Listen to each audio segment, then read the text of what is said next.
मौलवी, बहुत जरूरी है कि जो धर्म गुरु हैं वो बोलें। अगर नहीं बोलेंगे तो फिर वाकई वो सही कह रहे हैं कि ये कैसे बारूद के ढेर पर देवबंद की टीचिंग आप रोक देंगे क्या? देवबंद की टीचिंग रोक देंगे आप? सुचरिता जी, ये जो आतंकवाद है, ये कोई भी आतंकवाद बिना स्टेट स्पॉन्सरशिप के नहीं पनप सकता, दुनिया का कोई भी आतंकवाद। और जाहिर बात है कि इसमें तकनीक है, विज्ञान है, बीमारी है, षड्यंत्र है, तमाम चीज़ें हैं। तो पढ़े लिखे लोग इसका हिस्सा होते हैं।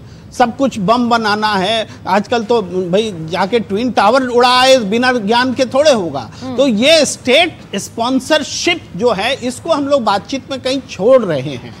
स्टेट स्पॉन्सरशिप की बात क्यों नहीं हो रही है? कौन है, कौन स्टेट इस बात बताइए। एक सेकंड, मैं एक चीज पूछना चाह रही हूँ प्रेम जी आपसे।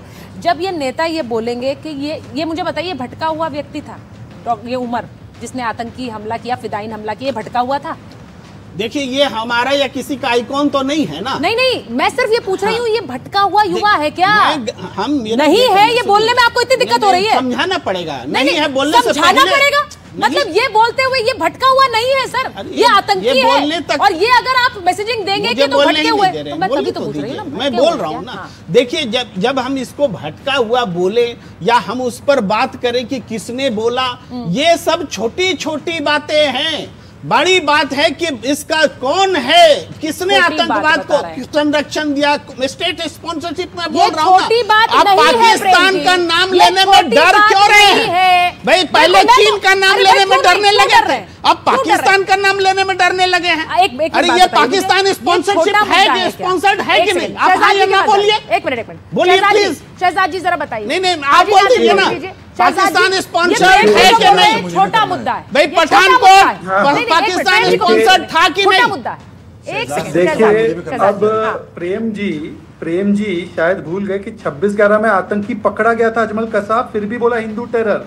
ये आपकी सरकार ने किया साहब, आपके लोग डरते हैं। हम तो घुस के मार कर पूरे देश की है। मैंने बीच में नहीं बोला प्रेम जी, मैंने बीच में नहीं बोलना, इसका मतलब मैंने आपके बीच में नहीं बोला। आपकी सरकार बोलेंगे क्या? ये बीच में नहीं बोलेंगे, मतलब आपकी सरकार इजाजत दी जाए। अरे भाई, एक सेकंड, एक करके बोल लेंगे तो सुनने वाला समझ पाएगा। प्रेम जी आप बात बोलिए, लेकिन गलत मत बोलिए। ठीक है। इस्लामिक जिहाद का संरक्षण करने के लिए किस प्रकार से व्हाइट वॉशिंग की गई, तो 26/11 हिंदू टेरर, समझौता ब्लास्ट हिंदू टेरर, फिर उसके बाद पुलवामा तक में पाकिस्तान को पाकिस्तान स्पॉन्सर्ड है कि नहीं बोलिए ना? पठानकोट था कि नहीं पाकिस्तान स्पॉन्सर्ड? सुचरिता जी, मैं कैसे डिबेट करूं? भाई एक करके बात करिए, जरा वो बात कर ले। केवल हिंदू मुसलमान नाज़िम साहब और शहजाद जी। मुझे लगा कि प्रेम जी कम से कम अपने तर्कों के से इतने कमजोर तो नहीं है कि उनको चीखना पड़े। उनके तर्क इतने मजबूत होंगे तो वो चीखने की आवश्यकता नहीं। तो मुझे अपनी बात रखने दीजिए ना प्रेम जी, मेरे बीच में बोलकर आपके तर्क थोड़ी और ज्यादा बुलंद होंगे। सुनिए आप पहली बात, अरे स्टेट का नाम नहीं लेने का काम अगर किसी ने इस देश में किया है तो वो 26/11 में पाकिस्तान को क्लीन चिट देकर किया है। हाँ। और 26/11 के बाद मोस्ट फेवर्ड नेशन स्टेटस दिया। और चिदम्बरम जी ने बताया कि कैसे फली मेजर के कहने के बाद भी आपने कोई हमला नहीं किया। अभी जब पहलगाम हुआ तो उसमें साजिद सैफुद्दीन सोज ने कहा कि पाकिस्तान की बात मान लेनी चाहिए कि उसका हाथ नहीं है, और क्लीन चिट दे दी। समाजवादी पार्टी के नेता प्रतिपक्ष विधान परिषद ने कहा कि ये तो अंदर से साजिश करवाई गई है।